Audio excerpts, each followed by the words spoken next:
Governor గారిని కలవడం జరిగింది.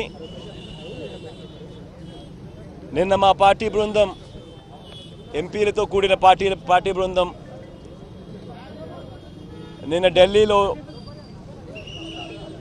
సెంట్రల్ ఎలక్షన్ కమిషన్ను కూడా కలిసి రిప్రజెంటేషన్ ఇవ్వడం జరిగింది. మళ్ళీ అవే అంశాల మీద ఇక్కడ గవర్నర్ గారిని కూడా కలిసి రాష్ట్రంలో దిగజారుతా ఉన్న లా అండ్ ఆర్డర్ సిచ్యువేషన్ మీద మళ్ళీ రిప్రజెంటేషన్ ఇవ్వడం జరిగింది. రాష్ట్రంలో ఏ రకంగా దాడులు జరుగుతాయి, దాడులు జరిగిన తర్వాత ఎన్నికల రోజు, ఎన్నికలు అయిపోయిన తర్వాత జరిగిన ఆ దాడుల్లో ఏ రకంగా చంద్రబాబు నాయుడు గారు దగ్గరుండి పోలీసు వ్యవస్థను దుర్వినియోగం చేస్తూ, ఏ రకంగా తనకు సంబంధించిన వ్యక్తులు ఇంకా పోలీస్ డిపార్ట్మెంట్లోనూ, ఇంకా ఇతరాతర డిపార్ట్మెంట్లలోనూ ఇంకా ఏ రకంగా దగ్గర ఉండి వాళ్ళను ఉపయోగించుకుంటూ ఏ రకంగా దొంగ కేసులు పెట్టే కార్యక్రమం చేస్తూ ఉన్నారనే దాని విషయాల మీద చెప్పడం జరిగింది.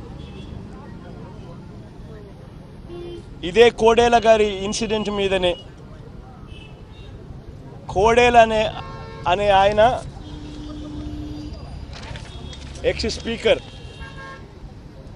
సత్తెనపల్లి నియోజకవర్గంలో ఇనమెట్ల గ్రామంలో పోలింగ్ బూత్లోకి వెళ్ళి పోలింగ్ బూత్లోకి తాను పోవడమే ఒక క్రైమ్ అయితే, అక్కడికి వెళ్ళి పోలింగ్ బూత్లో ఉన్న డోర్ను లాక్ చేసుకున్నాడు. It is recorded. మరి పోలింగ్ బూత్లో పోలింగ్ ఆఫీసర్లు లేరా, పోలింగ్ ఏజెంట్లు లేరా? ఇంతమంది సమక్షంలో ఒక బూత్లోకి ఈయన వెళ్ళిపోయి పోలింగ్ బూత్ డోర్ను లాక్ చేసేసుకొని చొక్కాలు చింపుకోవడం, లాక్ చేసేసుకొని తనంతటి తానే చొక్కాలు చింపుకోవడము, ఇవన్నీ వీళ్ళందరి సమక్షంలో జరిగితే ఎందుకు ఆయన మీద కేసులు పెట్టరా? పోలింగ్ బూత్లోకి వెళ్ళి డోర్ లాక్ చేసుకోవడం పనిషబుల్ క్రైమ్ కాదా? కేసు పెట్టదగ్గ క్రైమ్ కాదా? ఒక వ్యక్తి అలా వెళ్ళి చేయొచ్చా? ఒక బూత్లోకి చొరబడి పోలింగ్ బూత్ డోర్ లాక్ చేసేసుకొని భయభ్రాంతులకు గురి చేయొచ్చా? చొక్కా చింపుకోవడము అవన్నీ చేయొచ్చా? అక్కడ ఆయన మీద ఎందుకు కేసు పెట్టరా? గురుజాల్ లాంటి ప్లేసులో యథేచ్ఛగా వాళ్ళకు ఓట్లు వేయలేదని ముస్లిమ్స్ను ఎస్సీలను ఏకంగా వాళ్ళ ఇళ్ళ మీద దాడి చేసి కొట్టచ్చా? కొట్టినా కేసులు ఎందుకు పెట్టలేదు? ఇలా ప్రతి సందర్భంలోనూ ఎమ్మెల్యే శ్రీవాణి గారిని ఏకంగా రూమ్లో లాక్ చేసేసి ఆవిడను తెలుగుదేశం పార్టీ వాళ్ళు ఆవిడను మ్యాన్ హ్యాండిల్ చేసి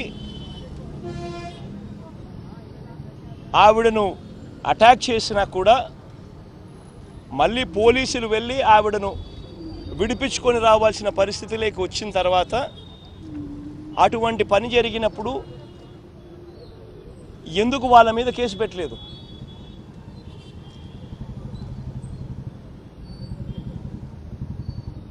ఇదే మాదిరిగా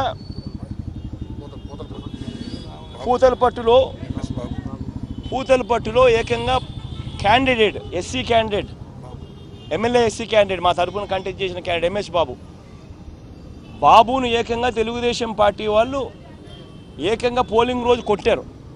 ప్రజలు బూతులు మాట్లాడే నేతల్ని, అరాచక శక్తుల్ని, అవినీతి పరుల్ని చూశారు. పాలకులంటే ఎలా ఉండాలో చూశారు. ఈ 5 సంవత్సరాల్లో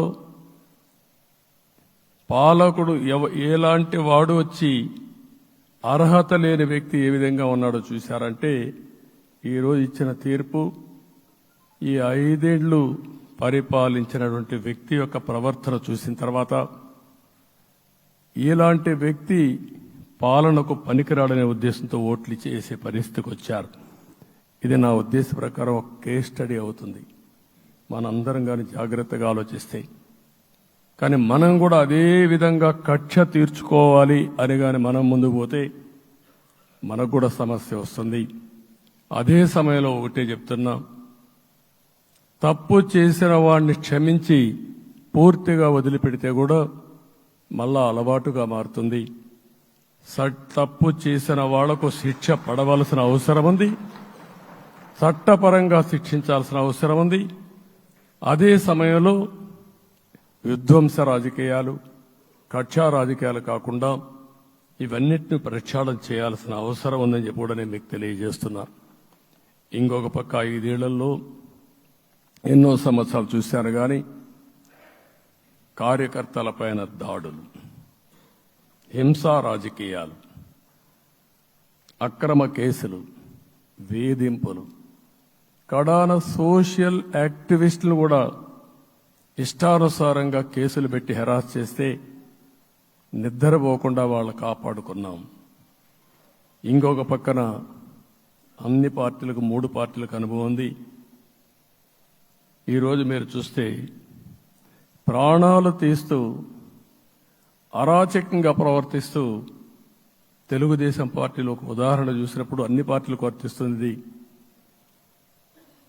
ఏదైతే మన పార్టీకి వ్యతిరేకంగా నేను ఆ పేర్లు చెప్పకూడదు కాబట్టి చెప్పలేదు, కానీ స్లోగన్ ఏమంటే కడాన మెడ మీద కత్తున్న జై తెలుగుదేశం అంటూ ప్రాణాలు వదిలిపెట్టే పరిస్థితికి వచ్చారు. ఇది ఊహించని పరిణామాలు ఇవన్నీ. ఇప్పుడు కూడా కళ్ళ ముందర తిరిగే పరిస్థితి వస్తుంది. అందుకే ఈరోజు మనందరం కూడా ఇవన్నీ గుర్తుపెట్టుకొని, నాకు జరిగిన అవమానాలు చూశారు. నేను అందుకే మా కుటుంబానికి జరిగిన అవమానంతో నేను కూడా భరించలేక బయట వచ్చినప్పుడు ఒకటే శపథం చేసి వచ్చాను. ఆ శపథం, ఇది గౌరవ సభ కాదు, ఇది కౌరవ సభ. ప్రజాక్షేత్రంలో గెలిచి మళ్లీ ఈ సభను గౌరవ సభగా చేసి అడుగు పెడతానని చెప్పి శపథం చేసి బయట వచ్చాను. ఓసారి ఇవన్నీ చరిత్ర. ఆ శపథాన్ని ప్రజలు గౌరవించారు. గౌరవించిన ప్రజల్ని నిలబెట్టే బాధ్యత మనందరిపైన ఉంది. సభను కూడా ఎన్నోసార్లు పవన్ కళ్యాణ్ గారు చెప్పారు, భవిష్యత్తులో ఆంధ్రప్రదేశ్ శాసనసభని ఒక గౌరవ సభగా చేసి ప్రజా సమస్యల్ని చర్చిస్తామని చాలా స్పష్టంగా చెప్పారు. అలాంటి బ్రహ్మాండమైన వాతావరణం క్రియేట్ అవుతుంది. దానికి ఒక శాసనసభాపక్ష నాయకుడిగా నేను హామీ ఇస్తున్నా. మళ్లీ ఈ సభను గౌరవ సభగా, ఈరోజు మన పరిపాలన ప్రజా పరిపాలన, ప్రజా ప్రభుత్వంగా మనం ముందుకు పోవాల్సిన అవసరం ఉంది. ముందుకు పోతామని చెప్పి కూడా నేను మీకు తెలియజేస్తున్నా.